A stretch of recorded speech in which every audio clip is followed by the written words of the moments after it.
The construction industry has struggled to see any kind of recovery take hold over the past couple of years. In 2010, we saw the overall level of construction starts level off after a 24% decline in 2009, and so that raised the expectation that we might be on the verge of recovery. However, what we've seen in 2011 is that the construction industry has essentially bounced along the bottom. We've seen continued weakness for single-family housing, but also a loss of momentum for the public works sector and institutional building. So this has been somewhat of a disappointment because the expectation that recovery was beginning to take hold in 2011, and that has not occurred. At the same time, I think there are some bright spots to take note of in terms of what's happened to construction activity this year. Apartment construction has been on a rising trend, certainly counter to what we've seen in terms of the single-family sector. There's been improvement in terms of the level of manufacturing plant construction and also a surge of electric power plants. But these bright spots have not been enough to outweigh the negatives elsewhere. So as a result, total construction activity this year is expected to be down 4%. What can we expect going forward? I think a lot of what will happen to construction depends on what's expected for the economy as a whole. Certainly this has been a lackluster recovery to date. Job creation has been very slow to this point.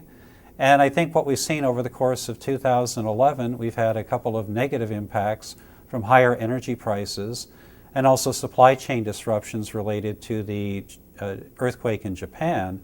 But I think more recently, kind of the critical element is the pervasive sense of uncertainty that is afflicting the U.S. economy.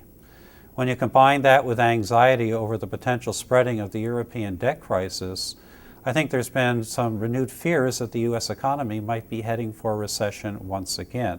Overall, it's kind of a hesitant, tentative stage for the economy right now, which hopefully can gain some more momentum as we move into 2012. But there are several factors to keep in mind as we look at the prospects for 2012. I think most importantly is the continued cutbacks that we'll be seeing in federal spending and the tight budget situation at the state and local levels of government.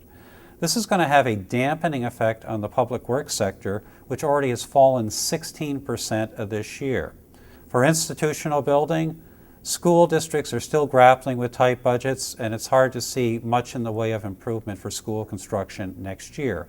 And the pattern of institutional building will tend to lag the pattern of the economy at large. So with a weakness in the economy this year, that certainly translates to a bit more weakness for institutional building going into 2012, and our estimate is for a 2% decline.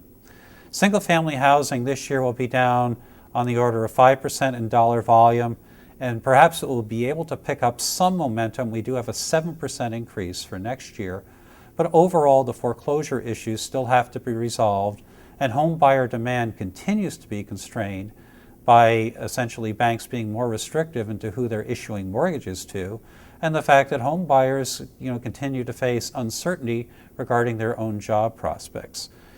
I think the worst of the decline for commercial building has ended, and basically what we're seeing this year is some improvement for warehouse construction and also hotels.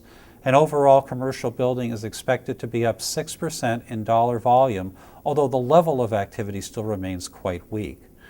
Certainly store construction continues to be beset by an excess supply of space, and I think retailers right now are focusing more on alteration work as opposed to new construction.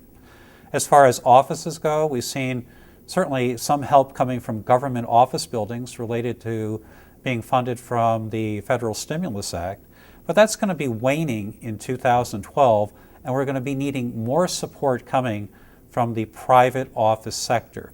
When you add all these various project types up, what does it come out to be? Basically, we're looking for total construction starts in 2012 to remain essentially flat.